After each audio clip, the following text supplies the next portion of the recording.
Satu keluarga kurban sapi, besoknya kita refreshing, pulangnya kita masak-masak. Assalamualaikum Bunda Bundi, bagaimana kabarnya nih? Tiba-tiba saja saya sudah ada di lapangan ya. Inilah hari Idul Adha, makanya kita sekeluarga ke lapangan saja pergi sholat Idul Adha. Karena kalau di lapangan lebih rame, lebih terasa ya, jadi kita pilih lapangan daripada masjid. Nah, setelah sholat Idul Adha, kita ke rumah mertua saya, dan di rumah mertua saya ini ada satu ekor sapi yang alhamdulillah tahun ini kami berkurban 1 ekor sapi kembali. Ini karena gabungan dari semua anggota keluarga yang sudah berpenghasilan sehingga bisa ya alhamdulillah menghadirkan 1 kurban sapi ini.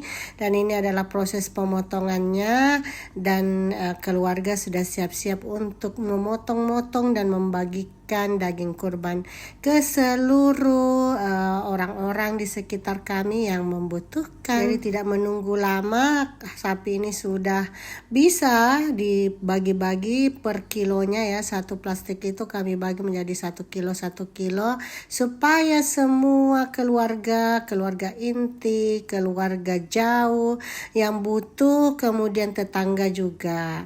Nah, besoknya ini sudah keesokan harinya kami menuju ke Pantai Bosua. Jalanannya cukup lengang ya, karena memang ini hari kedua Idul Adha, sehingga orang-orang sepertinya masih ada di kampungnya masing-masing atau di rumah bersama keluarga tercinta. Tapi kami ini mau menghabiskan waktu kami refreshing dulu ya ke Pantai Bosua, mumpung lagi libur, anak-anak juga libur ya. Jadi kami ingin kesanalah ya, sekalian cuci mata.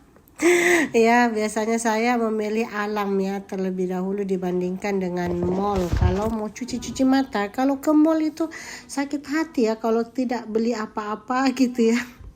Kalau ke alam seperti ini ya, refreshing ke pantai, ke gunung atau apapun itu, mata menjadi lebih fresh, hati menjadi lebih tenang. Nah, ini kita sudah memasuki pelataran parkir dari Pantai Bosuanya. Ya, seperti tadi karena jalanan juga lengang, jadi memang tidak terlalu ramai juga pengunjung dari Pantai Bosuanya ini. Ya, bisa dilihat dari parkiran ya, dari antrian yang masuk, mobil-mobil yang masuk itu enggak terlalu antri.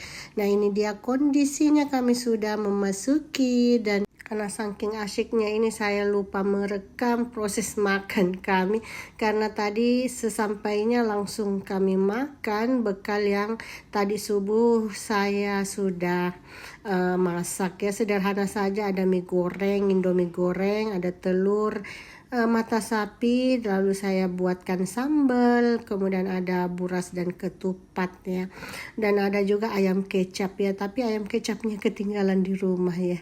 Tidak apa-apa ya, karena kakak iparnya saya ya ini juga membawa makanan, dan ini ada namanya buroncong ya, ini makanan khas mungkin ya dari Sulawesi Selatan yang dibeli di daerah sini, dan enak sekali ya karena masih hangat juga. Dan alhamdulillah inilah suasananya, sangat tenang ya, angin sepoi-sepoi walaupun agak-agak panas sedikit ya, karena sudah jam-jam 7 lewat, ini jam 8 kami tiba ya. Jadi seperti inilah kondisinya ya, sedikit banyak bisa menghalau kegalauan.